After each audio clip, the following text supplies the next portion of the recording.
Alright.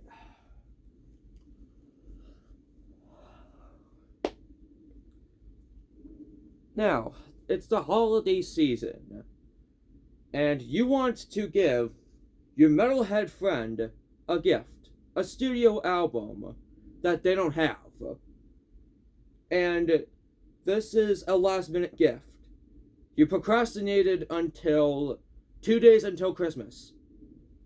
What albums are you gonna get your metalhead friend? I got you covered. I picked out 13 albums, 13 metal albums that I have that are must listen to albums. Like every metalhead has to listen to at least once. Now what do I consider a must listen to album? 8 out of 10, 8 out of 10 or higher, in my opinion, is must listen to.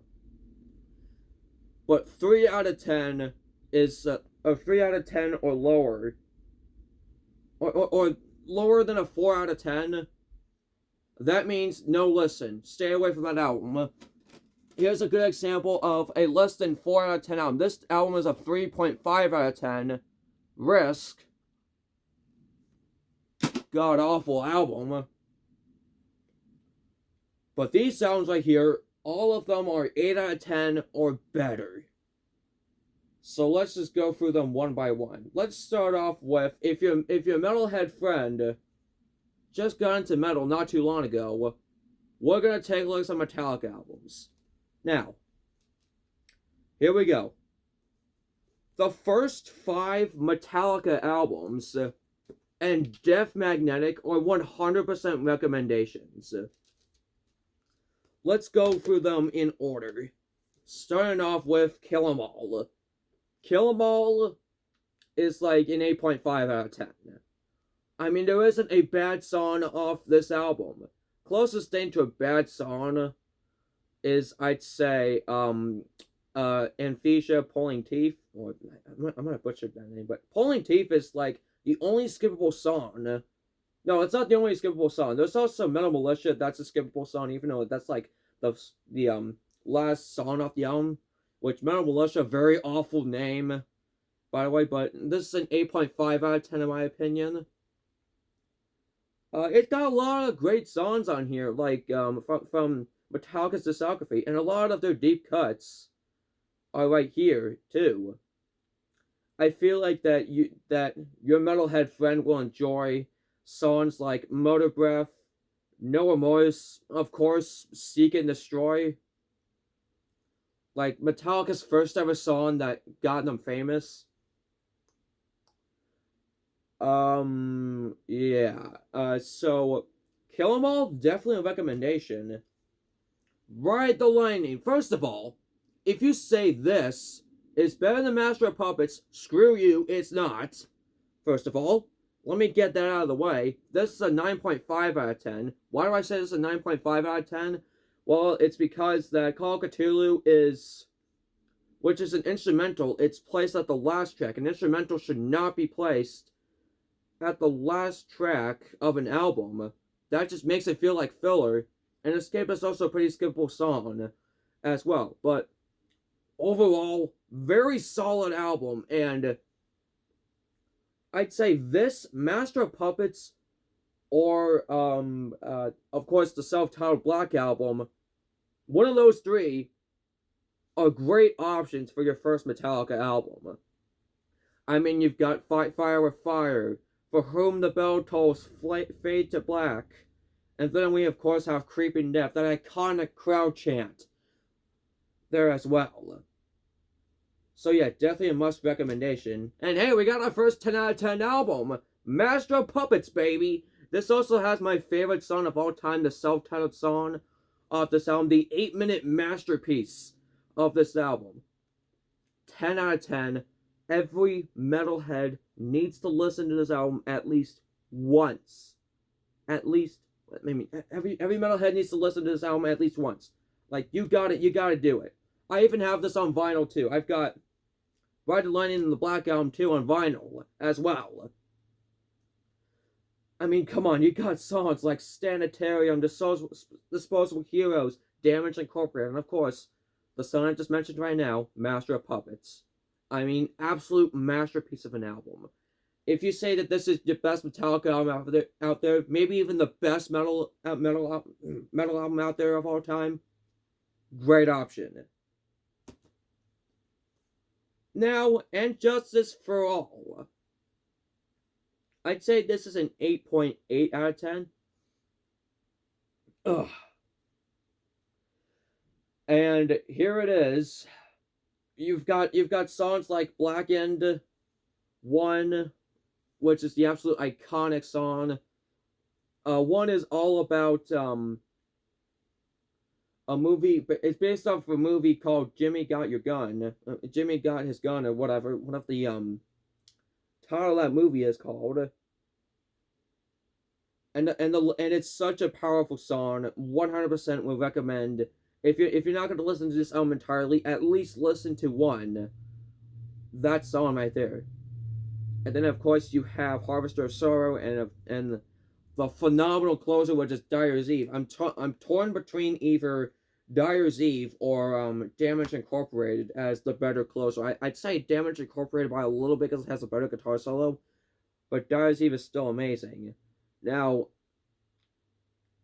fellow metalheads, get ready to be mad at me because, in my opinion, I don't like the self-titled song off this album, And Justice for All. I'll say it. I'm sorry. But besides that and the bad production and the fact that it tries way too hard to be a sequel to this album, which did everything better, really great album. Definitely a must-listen-to album. 8.8 out of 10. And then we have, of course, my favorite album of all time. This isn't even just an 11. This is not even just a 10 out of 10. This is an 11 out of 10, baby. This is the best album ever made. I don't care. You can hate me. You can post all those hate comments all you want. This is the best album ever made. This is the greatest album ever made. Better than anything out there. This is also the best album for car rides. This is a great album for parties as well. Well, maybe not for parties, depending on where you are, but come on. Best album ever made right here. Now, before you complain about this transitioning, the Black Album transitioning from being mainly flat. I keep stuttering a lot, come on. For being mainly thrash metal to just more focused on mainstream music. Here's the thing. I'm gonna name a song from these two albums, and I'll name something similar from this album. Let's see.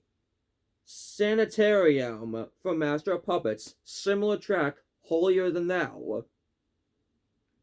Let's see. Dyer's Eve from And Justice for All. Struggle Within. That's a pretty song. Yeah, it is a pretty song. Pretty similar song. That's what I meant to say. And then we have To Live Is to Die. I know that's an instrumental, but for some reason I find that pretty similar to Nothing Else Matters. These two albums have songs that are similar to this. This album has taken elements from these two albums. Alright?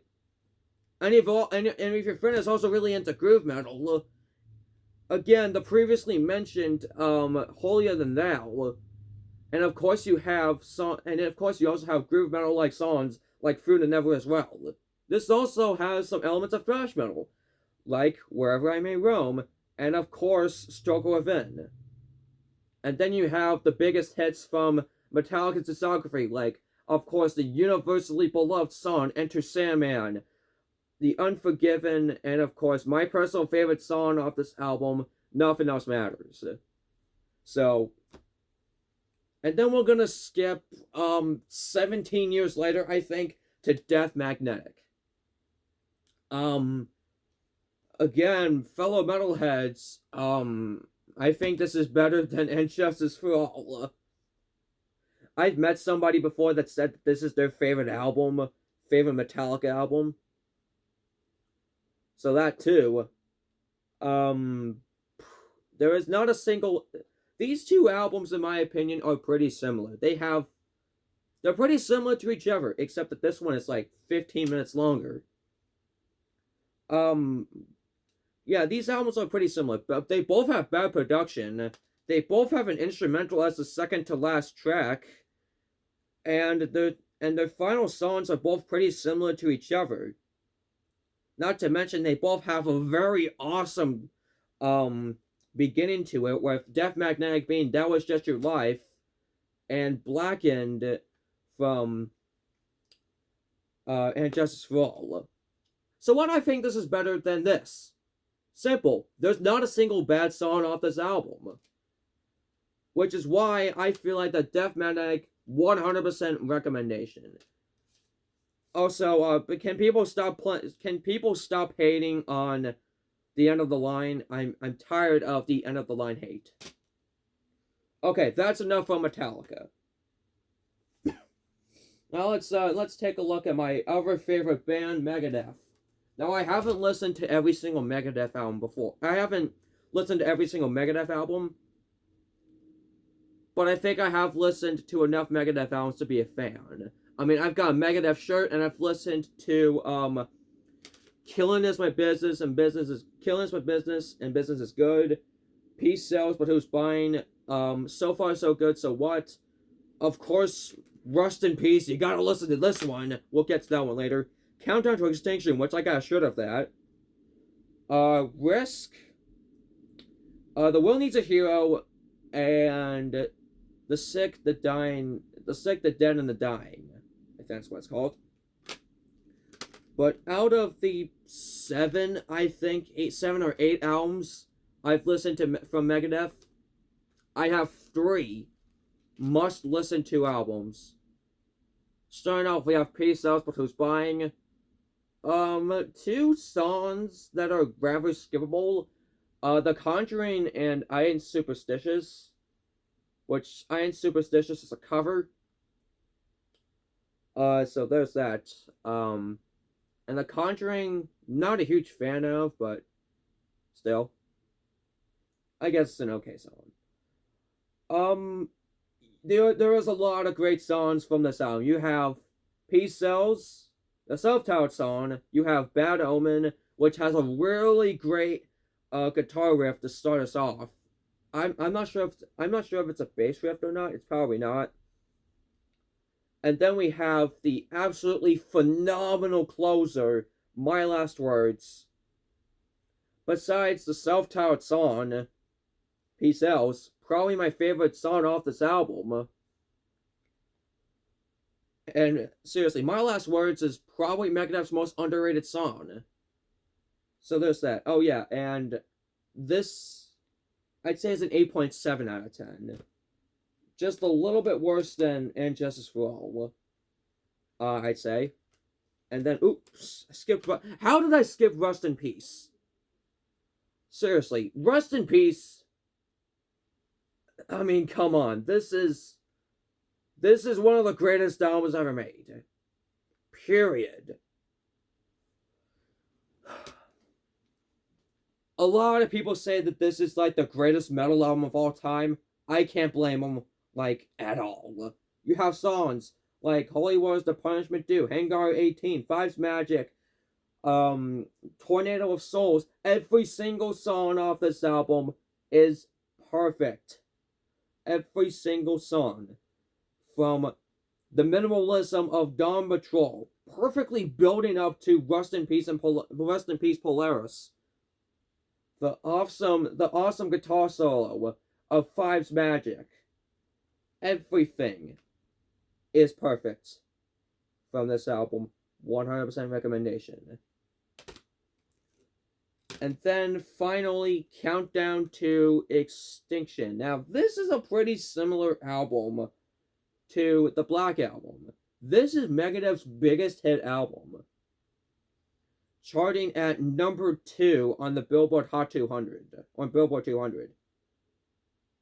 I'd say a Captive Honor. From what I remember, I've listened to this twice. Captive Honor, in my opinion, is like the only skippable song. I mean, there's not a bad song off this album, right here. And of course, you have some of Megadeth's greatest hits, with unfortunately their only hit song, their only Hot 100 song, Symphony of Destruction, which it does deserve that title though, because of how great it is. You of course have Sweating Bullets. I mean, yeah, you have the 1-2-3 punch of Sweating Bullets, This Was My Life, and Countdown to Extinction back to back to back. So there's that. And also, I think the album cover is really good on this album. I will say that. So yeah, and I'd say this is like an 8.5 out of 10 or something. So there's that. So these three albums, these three albums, 100% recommendations. For gifts, Black Sabbath now. I've only listened to 2 Black Sabbath albums, but both of them are 10 out of 10s. Paranoid. I mean, of course. Of course. You give Paranoid to your metalhead friend. If your metalhead friend has somehow not listened to Paranoid start to finish on anything, whether it's physical copy or on streaming services, you gotta fix that. You gotta help them, because this has a lot of Black Sabbath's greatest songs: War Pigs, Paranoid, and of course you got Iron Man. I mean, come on. And this album cover is absolutely perfect. Probably in my top 5 favorite album covers of all time. Yeah, every single song from Planet Carvine perfectly building up to Iron Man. I mean, come on. Now, what do you do when you release a 10 out of 10 album? You do it again, but this time even better. That's right, guys. Hot take here. Metalheads, get ready to be mad at me. But I think Master of Reality is better than Paranoid. I was expecting a lot of people to say that Paranoid was the best Black Sabbath album, but I've heard a fair amount of people say that Master of Reality is the best Black Sabbath album, and I agree. I agree, because overall the songs are better. The minimalism from this album doesn't bring it down at all. And then we also have my personal favorite Black Sabbath song on here, Children of the Grave. I mean, yeah. It's also, I don't know if you guys consider Black Sabbath to be Ozzy as well, but if we're counting all the Black Sabbath songs that I've listened to so far, and all of the Ozzy Osbourne songs that I've listened to so far, this is the best. Children of the Grave is the best Black Sabbath / Ozzy Osbourne song of all time. And then, of course, we have the influence that became stoner metal, with Sweet Leaf, perfect opener, and a perfect closer, Into the Void. I mean, perfect album right here. Best Black Sabbath album I've listened to so far. Okay. 2 metal albums left. 1 deep cut and 1 universally loved album. Let's do the deep cut first. Come on. Of course, you've got to give your metalhead friend Toxicity at least one System of a Down album. Toxicity. No bad songs off this album. Oh my god. I already gave the ratings on both Black Sabbath albums. This is also a 10 out of 10 album, too. Back to back to back 10 out of 10 albums, baby. One more. The last album I have here is a 10 out of 10, just so you know. So let's get that out of the way. I mean, you've got songs from System of a Down, like Jet Pilot, Chop Suey. Jet Pilot, in my opinion, is one of my favorites because of how funny it is. The lyrics are pretty funny. Chop Suey, and then of course you have Toxicity and the perfect closer aerials with that hidden track Arto, which make sure your friend listens to that hidden track, so they listen to the entirety of the album. And even some of their deep cuts are really good, like Forest and Deer Dance. So yeah, and this is probably the best new metal album ever made. Okay, what is the deep cut that I have? Okay, now you might say, oh Ben, this is not a metal band. Well, I am an Album of the Year user. And an Album of the Year, they consider this a metal album, at least an alternative metal album. Alter Bridge's Blackbird. Here it is. Let me just start off by saying, wow, I was not expecting this album to be a 10 out of 10. This album is perfect. I was not expecting this album to be so good. And you have, of course, oh god, I need to stop stuttering. You have, of course, Brand New Start, which brought a tear to my eye. Very great power ballad. You also have the self-titled song. I think my favorite song of this album probably is Brand New Start. But almost every single song is perfect. There is no bad things about this album per se. I think that this album is perfect. Period. This is the only deep cut I have when it comes to 10 out of 10 metal albums. People might say, oh, this metal album is a 10 out of 10. This metal album is also a 10 out of 10. But it's metal albums that everybody knows. This metal album, not many people know about. Not many people know about Alter Bridge because I think they're much more popular in Europe. Or if you're a WWE fan, Alter Bridge made Edge's theme. But this is a 10 out of 10 album. This is a 100% recommendation. If you see it, buy it. You will be absolutely amazed by this album. So, those are all the metal albums I have, which I feel like are really great gifts for your metalhead friend. 13 albums, 100% great Christmas gifts for people that are starting to get into metal, or people that have gotten into metal before and are big metalheads. So make sure you like, subscribe, send this video to a friend, and I'll see you guys later. Bye-bye.